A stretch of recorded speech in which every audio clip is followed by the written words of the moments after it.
મજાના લીલા લીલા રસ્તાઓ જોઈને તમને ડાંગની યાદ આવી ગઈ હશે. તો તમને આવેલી આ યાદ એકદમ બરાબર છે. આ ડાંગ જ છે અને આપણે જઈ રહ્યા છે પાંડવ કેવ.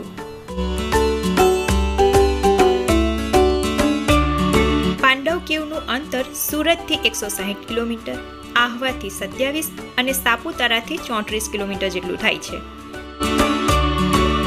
તો આવી ગયો છે પાંડવ કેવનો આ પ્રવેશ દ્વાર. હવે અહીંથી પગથિયા ઉતરીને આપણે નીચે જઈશું.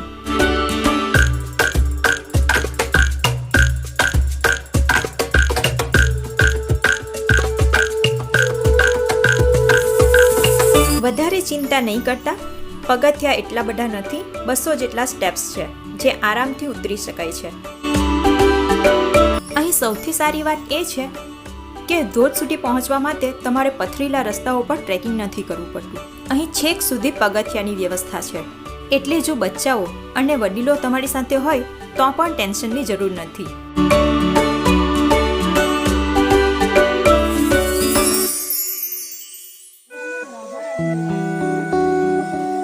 આ નજર સામે જે દેખાય છે એ જ છે આપણી પાંડવ કેવ અને એ ગુફા પરથી પડતો આ સુંદર મજાનો ધોધ.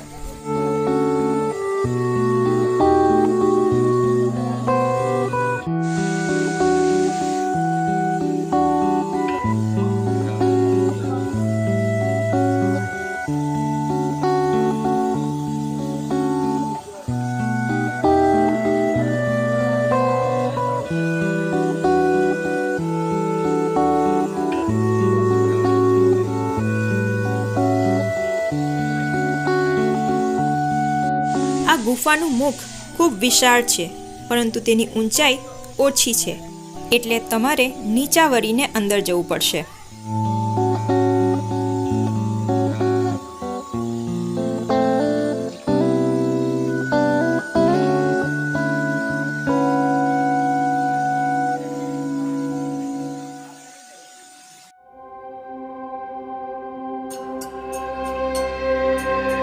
હવે તમને થતું હશે કે આ ગુફાનું નામ પાંડવ કેવ કેમ છે?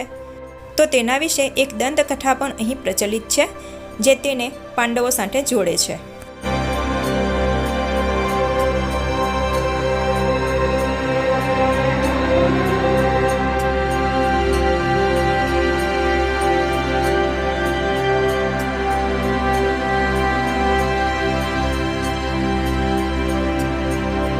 હવે ગુફાની અંદરથી બહારના નજારા કેવા દેખાય છે એની વાત કરું તો ઉપરથી પડતો આ ધોધ પાણીનો પારદર્શક પડદો બની જાણે ગુફાને ઢાંકી દેતો હોય એવું દેખાય છે.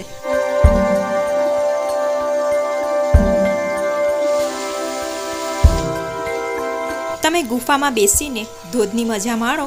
હું તમારા માટે કોઈ નવું સુંદર પ્લેસ શોધીને લાવું છું. આવજો.